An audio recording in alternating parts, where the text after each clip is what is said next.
कहा जा सकता है कि दृढ़ लगन विश्वास का ही दूसरा नाम है। यदि आपको विश्वास नहीं है तो आप कभी भी लगन से काम नहीं कर सकते। यदि 30 दिनों के परीक्षण के दौरान आप असफल हो जाएं, यानी नकारात्मक विचारों से पराजित हो जाएं, तो फिर से शुरुआत करें।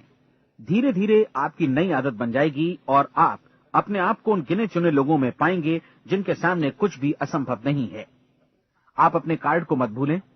जब आप जीने का ये नया ढंग शुरू करते हैं तो ये कार्ड आपके लिए निहायत जरूरी है।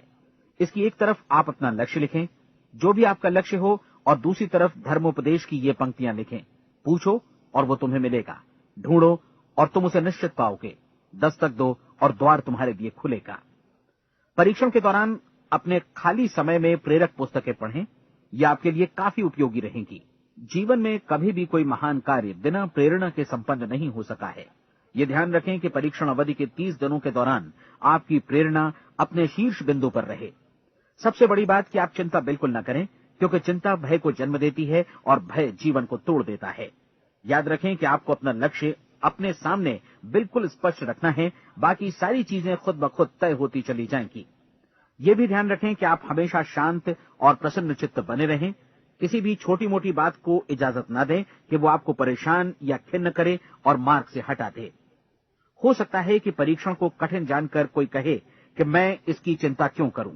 देखिए, जीवन में कोई भी असफल होना नहीं चाहता, कोई भी अधकचरा रहना नहीं चाहता, कोई नहीं चाहता कि जीवन चिंता, भय और निराशा से भरा हो। इसलिए आपको हमेशा याद रखना है कि आप जो बोएंगे वही काटेंगे। अगर आप नकारात्मक विचारों की फसल बोते हैं तो आप नकारात्मक सोच से भी भरे रहेंगे, और यदि सकारात्मक विचार बोते हैं तो आपका जीवन प्रसन्नचित्त, सफल और सकारात्मक बनेगा। और अब एक बात और, अक्सर ऐसी प्रवृत्ति देखी जाती है कि सुनी गई बातें धीरे धीरे भूलने लगती हैं। इसलिए इस रिकॉर्ड को बीच बीच में बजाकर अपने आप को याद दिलाते रहें कि नई आदत विकसित करने के लिए आपको क्या करना है। नियमित अंतराल पर अपने पूरे परिवार के साथ बैठकर इसे सुनें। आपको ऐसे बहुत सारे मिलेंगे जिनका कहना होगा कि वे इस नियम को जाने समझें सीखे बिना ही पैसा कमाना चाहते हैं।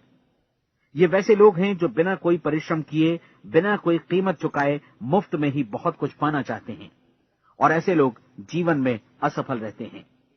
यहां जायज और सार्थक ढंग से पैसा कमाने का सर्वोत्तम तरीका है कि लोगों को उपयोगी और आवश्यक वस्तुएं तथा सेवाएं उपलब्ध कराई जाएं।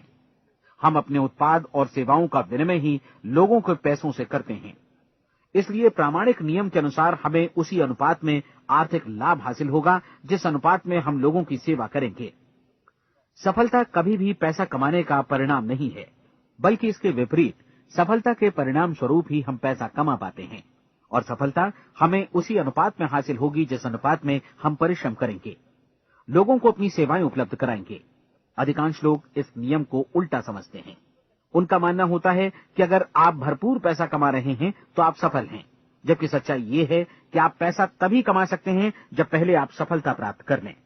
अन्यथा उस आदमी की कहानी का उदाहरण ही बनेगा जो अंगीठी के पास बैठ गया और कहने लगा कि पहले मुझे आंच दो, तब मैं लकड़ियां डालूंगा।